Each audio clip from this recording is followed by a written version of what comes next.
तो हाई सांग मैंने मु गौरव आपको स्वागत करुच्ची मोर छोट मिनी ब्लॉग रे। तो आज आम सका सका उठी कौन करुचे ना सका उठी आम देखिपे कि आम जाऊे गोटे जगह कौटी ना मयूरभंज।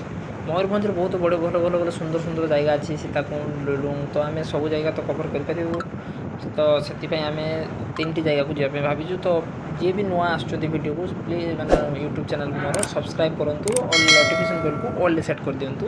तो देखिपे आपको आहरी सुंदर सुंदर दृश्य मुझे देखी तेणु भिडियो निहाती बन रुहतु आ मो चैनल को सब्सक्राइब कर दिंतु। चलते देखा आस बुली जावा आम मयूरभंज।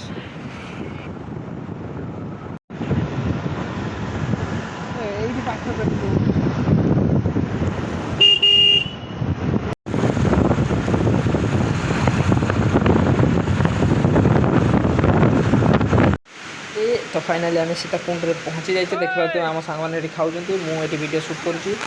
तो माने आप माने भाभी पारे के आसीथे जी मयूरभंज निहाती सीताकुंड को विजिट करूँ आ देवकुंड भी मुझे निहाती नेक्स्ट वीडियो पकईबी।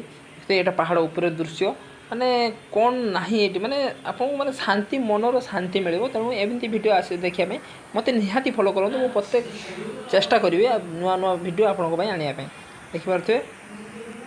आप वीडियो पर देखो गोटे सिनेमेटिक शॉट थी पानी मस्त माने आप जहाँ विश्वास करें माने बहुत सुंदर जगह ये। तो वीडियो निहाती देखूँ आ एंजॉय करूँ आ भल भल कमेंट करूँ। धन्यवाद।